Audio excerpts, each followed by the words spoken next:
حضرت علی بن ابو طالب نے بیان فرمایا کہ رسول اللہ صلی اللہ علیہ وسلم ایک رات ان کے اور اپنی بیٹی حضرت فاطمہ کے پاس تشریف لائے اور فرمایا کیا تم دونوں نماز نہیں پڑھتے؟ تو میں نے عرض کیا یا رسول اللہ صلی اللہ علیہ وسلم، ہماری جانیں اللہ کے ہاتھ میں ہیں، جب وہ چاہے کہ ہمیں اٹھائے تو ہمیں اٹھاتا ہے۔ آپ صلی اللہ علیہ وسلم نے مجھ سے اس کا کوئی جواب نہ دیا اور واپس تشریف لے گئے۔ یعنی کہ نماز تہجد اگر نہیں پڑھتے، نماز سے مراد تہجد تھی۔ تہجد کے وقت اگر ہماری آنکھ نہیں کھلتی تو اللہ کی مرضی ہے، اللہ تعالیٰ اگر چاہے تو ہمیں اٹھا دے، اور جب اٹھا دیتا ہے تو ہم پڑھ لیتے ہیں۔ آن وسلم نے کوئی بحث نہیں کی اور واپس تشریف لے گئے۔ پھر میں نے آپ کو سنا جب کہ آپ واپس جا رہے تھے، آپ اپنی ران پر ہاتھ مارتے ہوئے فرما رہے تھے کہ وکان الانسان اکثر شیئن جدلا، کہ انسان سب سے بڑھ کر بحث کرنے والا ہے۔ حضرت مسلم موعود اس واقعہ کو بیان فرماتے ہوئے فرماتے ہیں ایک دفعہ آپ رات اپنے داماد حضرت علی اور اپنی بیٹی حضرت فاطمہ کے گھر گئے اور فرمایا کیا تہجد پڑھا کرتے ہو؟ یعنی وہ نماز جو آدھی رات کے قریب اٹھ کر پڑھی جاتی ہے۔ حضرت علی نے عرض کیا یا رسول اللہ، پڑھنے کی کوشش تو کرتے ہیں، مگر جب خدا تعالیٰ کی منشا کے متحد کسی وقت ہماری آنکھ بند رہتی ہے تو پھر تہجد رہ جاتی ہے۔ آپ نے فرمایا تہجد پڑھا کرو، اور اٹھ کر اپنے گھر کی طرف چل پڑے اور راستے میں بار بار کہتے جاتے تھے وکان الانسان اکثر شیئن جدلا۔ یہ قرآن کریم کی ایک آیت ہے جس کے معنی یہ ہیں کہ انسان اکثر اپنی غلطی تسلیم کرنے سے گھبراتا ہے اور مختلف قسم کی دلیلیں دے کر اپنے قصور پر پردہ ڈالتا ہے۔ مطلب یہ تھا کہ بجائے اس کے کہ حضرت علی اور حضرت فاطمہ یہ کہتے کہ ہم سے کبھی کبھی غلطی بھی ہو جاتی ہے، انہوں نے یہ کیوں کہا کہ جب خدا تعالیٰ کا منشا ہوتا ہے کہ ہم نہ جاگیں تو ہم سوئے ہوئے رہتے ہیں، اور اپنی غلطی کو اللہ تعالیٰ کی طرف کیوں منسوب کیا؟ حضرت مسلم موعود بیان فرماتے ہیں اس کو مزید واقعے کو مزید کھول کے کہ حضرت علی اپنا ایک واقعہ بیان فرماتے ہیں جس سے ثابت ہوتا ہے کہ ایک موقع پر جب کہ حضرت علی نے آپ کو ایسا جواب دیا جس میں بحث اور مقابلے کا طرز پایا جاتا تھا، تو بجائے اس کے کہ آپ صلی اللہ علیہ وسلم ناراض ہوتے یا خفگی کا اظہار کرتے، آپ نے ایک ایسی لطیف طرز اختیار کی کہ حضرت علی غالباً اپنی زندگی کے آخری ایام تک اس کی حلاوت سے مزہ اٹھاتے رہے ہوں گے، اور انہوں نے جو لطف اٹھایا ہوگا وہ تو انہی کا حق تھا۔ اب بھی حضرت صلی اللہ علیہ وسلم کے اس اظہار ناپسندیدگی کو معلوم کر کے ہر ایک باریک بین نظر محو حیرت ہو جاتی ہے۔ حضرت علی کرم اللہ وجہ فرماتے ہیں کہ بخاری کی روایت ہے کہ یعنی نبی کریم صلی اللہ علیہ وسلم ایک رات میرے اور فاطمہ الزہرا کے پاس تشریف لائے جو رسول اللہ صلی اللہ علیہ وسلم کی صاحبزادی تھیں، اور فرمایا کہ کیا تم تہجد کی نماز نہیں پڑھا کرتے؟ میں نے جواب دیا کہ یا رسول اللہ، ہماری جانیں تو اللہ تعالیٰ کے قبضے میں ہیں، اور جب وہ اٹھانا چاہے اٹھا دیتا ہے۔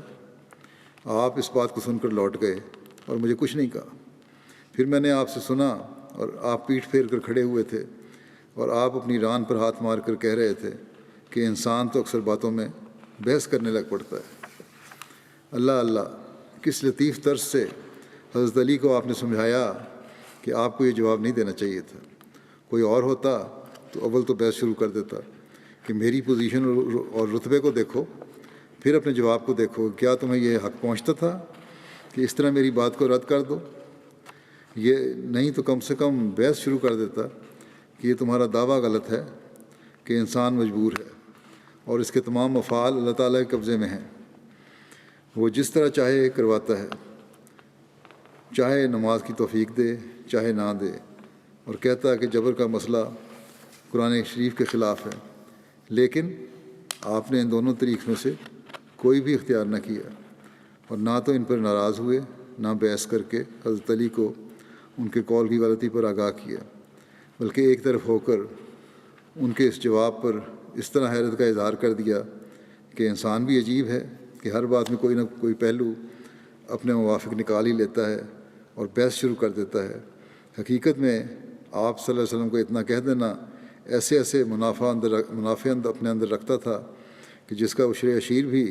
کسی اور کی 100 پیسوں سے نہیں پہنچ سکتا تھا۔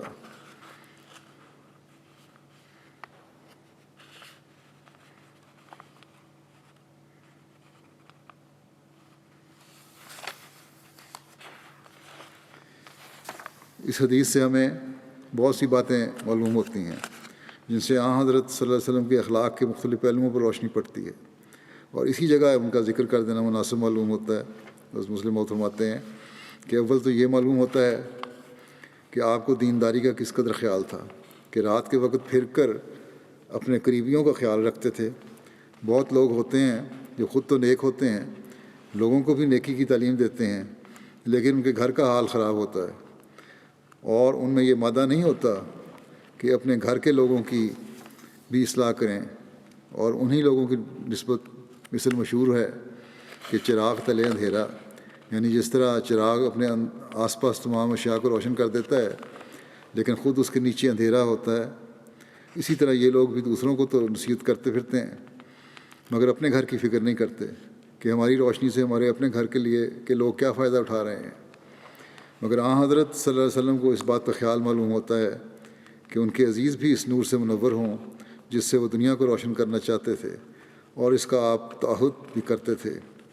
اور ان کے امتحان و تجربہ میں لگے رہتے تھے۔ اور تربیت اعضاء ایک ایسا اعلیٰ درجے کا جوہر ہے جو اگر آپ میں نہ ہوتا تو آپ کے اخلاق میں ایک قیمتی چیز کی کمی رہ جاتی۔ دوسری بات یہ معلوم ہوتی ہے کہ آپ صلی اللہ علیہ وسلم کو اس تعلیم پر کامل یقین تھا جو آپ دنیا کے سامنے پیش کرتے تھے، اور ایک منٹ کے لیے بھی آپ اس پر شک نہیں کرتے تھے۔ اور جیسا کہ لوگ اعتراض کرتے ہیں کہ نعوذ باللہ دنیا کو الو بنانے کے لیے اور اپنی حکومت جمانے کے لیے آپ نے یہ سب کارخانہ بنایا تھا، ورنہ آپ کو کوئی وحی نہیں آتی تھی، یہ بات نہ تھی، بلکہ آپ کو اپنے رسول اور خدا کے مامور ہونے پر ایسا سلج قلب عطا تھا کہ اس کی نظیر دنیا میں نہیں ملتی۔ کیونکہ ممکن ہے کہ لوگوں میں آپ بناوٹ سے کام لے کر اپنی سچائی کو ثابت کرتے ہوں، لیکن یہ خیال نہیں کیا جا سکتا کہ رات کے وقت ایک شخص خاص طور پر اپنی بیٹی اور داماد کے پاس جائے اور ان سے دریافت کرے کہ کیا وہ اس عبادت کو بھی بجا لاتے ہیں جو اس نے فرض نہیں کی بلکہ اس کا ادا کرنا مومنوں کے اپنے حالات پر چھوڑ دیا ہے، اور جو آدھی رات کے وقت اٹھ کر ادا کی جاتی ہے۔ اس وقت آپ کا جانا اور اپنی بیٹی اور داماد کو ترغیب دینا کہ وہ تہجد بھی ادا کیا کریں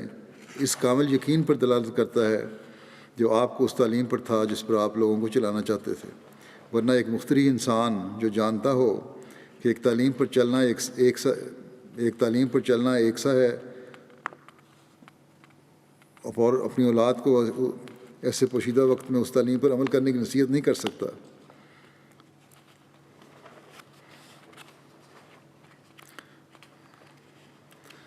یعنی تعلیم پر چلنا شک ایک ہے لیکن نصیحت پوشیدہ وقت میں نہیں کر سکتا۔ وہ یہ اسی وقت ہو سکتا ہے جب ایک آدمی کے دل میں یقین ہو کہ اس تعلیم پر چلے بغیر کمالات حاصل نہیں ہو سکتے۔ یعنی تعلیم پر چلنا یا نہ چلنا ایک جیسا ہے، لیکن نصیحت کرنا رات کے وقت پوشیدہ وقت میں نصیحت کرنا یہ اسی وقت ہو سکتا ہے جب یقین ہو کہ تعلیم جو ہے اس پر چلے بغیر جو انسان اعلیٰ کمال ہیں اس کے دین کے یا اس تعلیم کے ان تک نہیں پہنچ سکتا۔ تیسری بات وہی ہے جس کے ثابت کرنے کے لیے میں نے یہ واقعہ بیان کیا ہے کہ حضرت صلی اللہ علیہ وسلم ہر ایک بات کے سمجھانے کے لیے تحمل سے کام لیا کرتے تھے، اور بجائے لڑنے کے محبت اور پیار سے کسی کو اس کی غلطی پر آگاہ فرماتے تھے۔ چنانچہ اس موقع پر جب حضرت علی نے آپ کے سوال کو اس طرح رد کرنا چاہا کہ جب ہم سو جائیں تو ہمارا کیا اختیار ہے کہ ہم جاگیں، کیونکہ سویا ہوا انسان اپنے آپ پر قابو نہیں رکھتا، جب وہ سو گیا تو اب اسے کیا خبر ہے کہ فلاں وقت آ گیا ہے، اب میں فلاں کام کر لوں۔ اللہ تعالیٰ آنکھ کھول دے تو نماز ادا کر لیتے ہیں، ورنہ مجبوری ہوتی ہے، کیونکہ اس وقت الارم کی گھڑیاں نہ تھیں۔ اس بات کو سن کر حضرت صلی اللہ علیہ وسلم کو حیرت ہونی تھی، کیونکہ آپ صلی اللہ علیہ وسلم کے دل میں جو ایمان تھا وہ کبھی آپ کو ایسا غافل نہ ہونے دیتا تھا کہ تہجد کا وقت گزر جائے اور آپ کو خبر نہ ہو۔ اس لیے آپ نے دوسری طرف منہ کر کے صرف یہ کہہ دیا کہ انسان بات مانتا نہیں، جھگڑتا ہے، یعنی تم کو آئندہ کے لیے کوشش کرنی چاہیے تھی کہ وقت ضائع نہ ہو، نہ کہ اس طرح ٹالنا چاہیے تھا۔ چنانچہ حضرت علی کرم اللہ وجہ فرماتے ہیں میں نے پھر کبھی تہجد میں ناغہ نہیں کیا۔